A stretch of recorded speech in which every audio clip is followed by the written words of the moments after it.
Hello and welcome to Newsbreak at 7. I'm Veera Raghava. Top focus this evening. The Centre today brought to Parliament three contentious bills that could redefine archaic colonial criminal laws in the country, but also set off a new political divide. While an overhaul of the Criminal Procedure Code and the Indian Penal Code has been a much debated issue, some of the aspects of the bills brought to Parliament could be extremely contentious and politically divisive. It will be referred to a parliamentary committee. To start with, the Indian Penal Code will be called the Bharatiya Nyaya Sanhita. The Criminal Procedure Code will become the Bharatiya Nagrik Suraksha Sanhita, and the Indian Evidence Act will become Bharatiya Sakshya. Now, there were strong responses to this already coming in from Tamil Nadu Chief Minister M.K. Stalin, who says that the naming of the bills in Hindi could be construed as a case of Hindi opposition. The other aspects of the bill, including 20 years changes, includes 20 years punishment to life imprisonment for gang rape, death for rape of a minor. Those absconding can be tried in absentia. Update on FIR is compulsory according to the new laws in 90 days. 0 FIRs could be codified in law. For the first time, community service as punishment for petty crimes also introduced. While the word sedition is removed, offences endangering sovereignty and unity of India is brought under Section 150 of the Bharatiya Sanhita Suraksha Bill.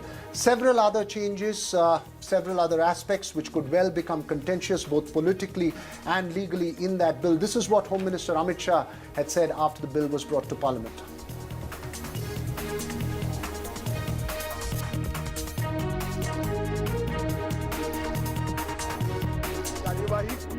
जो कानून repeal होंगे इस तीनों विधेयक से, वो कानूनों की आत्मा जो है, वो कानूनों का मध्य बिंदु है कानून बनाने का, वो अंग्रेज शासन को मजबूत करने की दृष्टि से कानून बनाए गए थे। इनकी जगह जो 3 नए कानून बनेंगे, उनकी आत्मा होगी भारत के नागरिकों को संविधान प्रदत्त सारे अधिकार जो मिले हैं, इसकी सुरक्षा। We'll have a panel of an ex-police officer and lawyers to discuss the potential consequences, implications of these three bills. Ashutosh Srivastava, advocate of the Supreme Court, he joins us from New Delhi. Advocate S. Balan, senior advocate and a human rights activist from the Karnataka High Court, he joins us from Bengaluru. We hope to be joined by Mr. L.N. Rao, former Deputy Commissioner of Police, Delhi Police, in a bit from now. But first to you, Mr. Ashutosh Srivastava. It's already becoming contentious with political reactions coming to the naming of the bill. What do you think are the key aspects of these three new bills that have been brought to Parliament, the ones that could be most contentious? See, if we consider the 2022 order of the Supreme Court, wherein the Supreme Court had stated the implication of Section 124A of the Indian Penal Code, which talks about sedition. Saying that it has become a very old age law and which is being misused. That was the contention, and there should be some rethought by the government that there should be some change in the law. And accordingly, I think it is not only 124A, but there are many other provisions. I think from time to time, every country has adopted certain changes, and accordingly, considering the crimes and you know that it should basically target to the justice part of it. Nowadays, if an accused, a person who has just been alleged of an offense, if his name is implicated, it takes a long battle or long time for that person to prove that whether he has committed or not, or even to get a bail. It becomes a long task.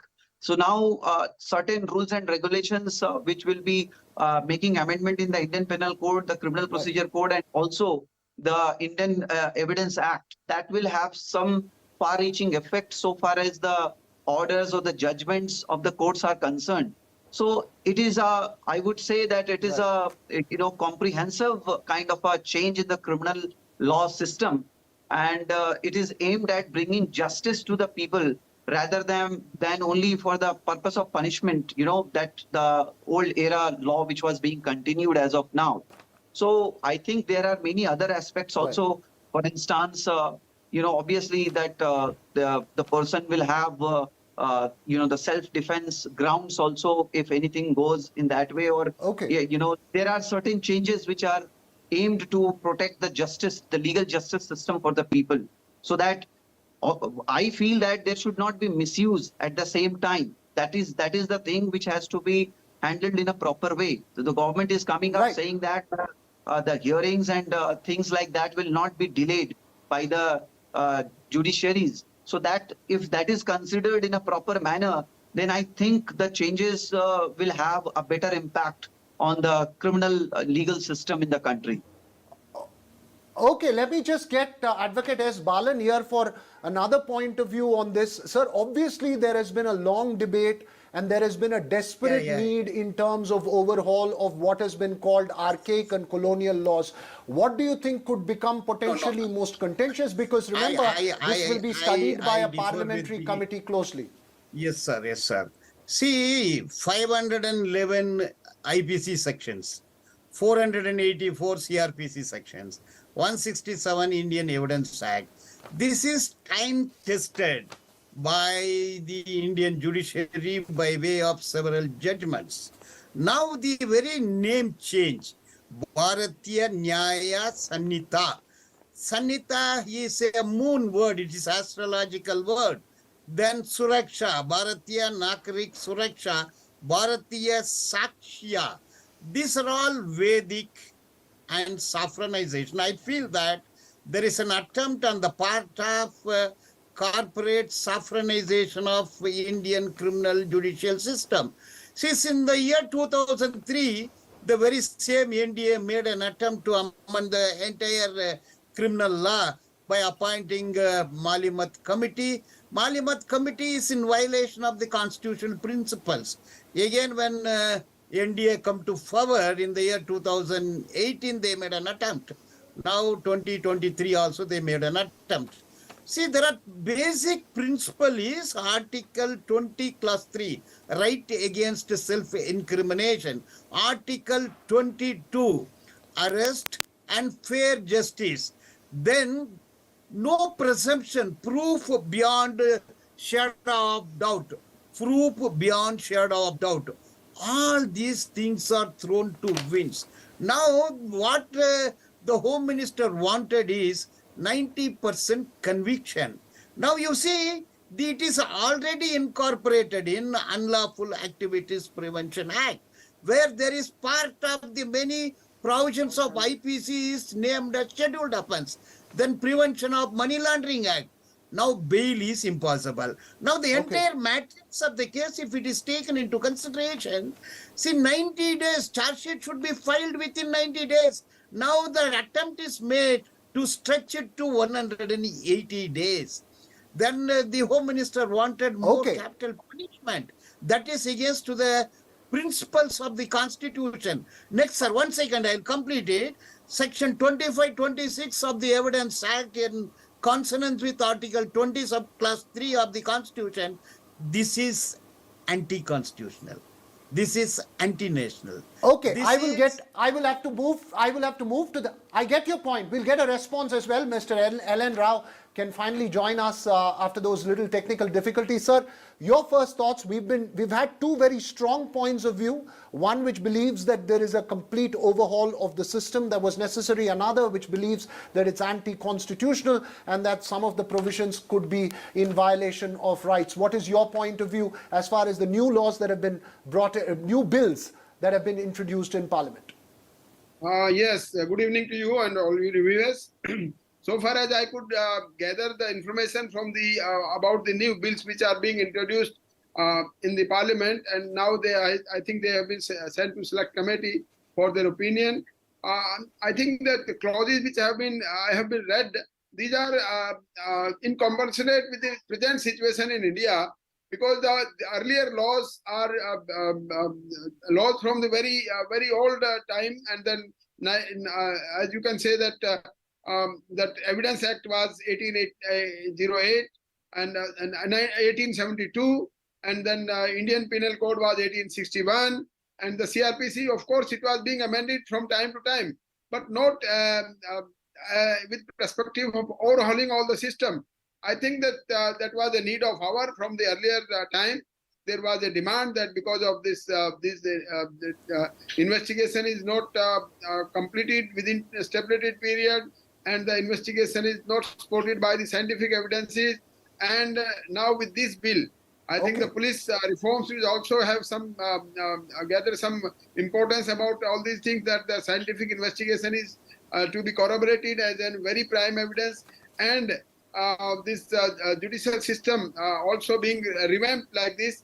But I think that there may be some problem initially, because the system, as and when there is a change in system, I don't think that is a totally change, but it is something, it's a significant change in being done, the introduction of these bills. And there may be some problem in the beginning, but I think that these are for the all betterment and the interest of the public, general public.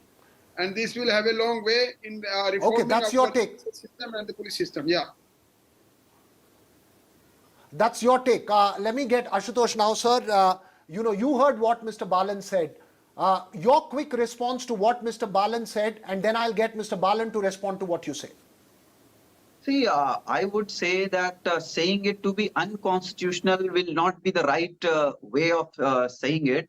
See, it is not unconstitutional or anything. Even the Supreme Court has struck down many previous sections of the IPC, if we see, and even 124A sedition, or maybe we had 497 earlier IPC. So even Supreme Court has struck down certain sections and have made certain changes in the entire legal system. So I think with the change of the time, I feel that there should be introduction of obviously certain rules and regulations or laws which have been actually recommended by the Law Commission of India, and that should be respected. So far as the names or the other things are concerned, that is a separate issue. Whether you call it by any English name or a Hindi name, that I am not commenting onto it. But only one thing I would say, that while making or framing these new laws, only that the innocent people should not be dragged in such kind of a situation where their names are implicated in any FIR or anything. And there should not be misuse of law. That should only be considered by the government. That is what is my view. Okay, let me get Mr. Balan to quickly respond. Mr. Balan, your response. There was a need or there wasn't a need? What do you think would be the most contentious part? Where Mr. Ashutosh can say what's in a name, but it seems different from south of India. See, India has several nationalities, several language, religion, but it indicates that the names are connected to a particular religion. See, I am a trial lawyer. I know what is going on in the trial courts. See, who are being arrested, sent to jail? There are people languishing in jail for years. See, now what I heard from the talk of Honorable Home Minister, it is only a bald and a very vague introduction of these three bills. See, I read the complete the report of Justice Malimat Committee. I read the report of 2018. 2018 and 2003 criminal law amendment proposed by NDA government is, see, burden of proof. If burden of proof lies on the accused, that is unacceptable in the international governance. Burden of proof, fair trial, right against self-incrimination. You are raising some very important points. I just want to get a final last word from Mr. Rao. We're running out of time. I'm sorry, Mr. Balan, we're running out of time. You're raising important points. Ashutosh has also made his argument. Mr. Rao, your final word on this, last 20 seconds.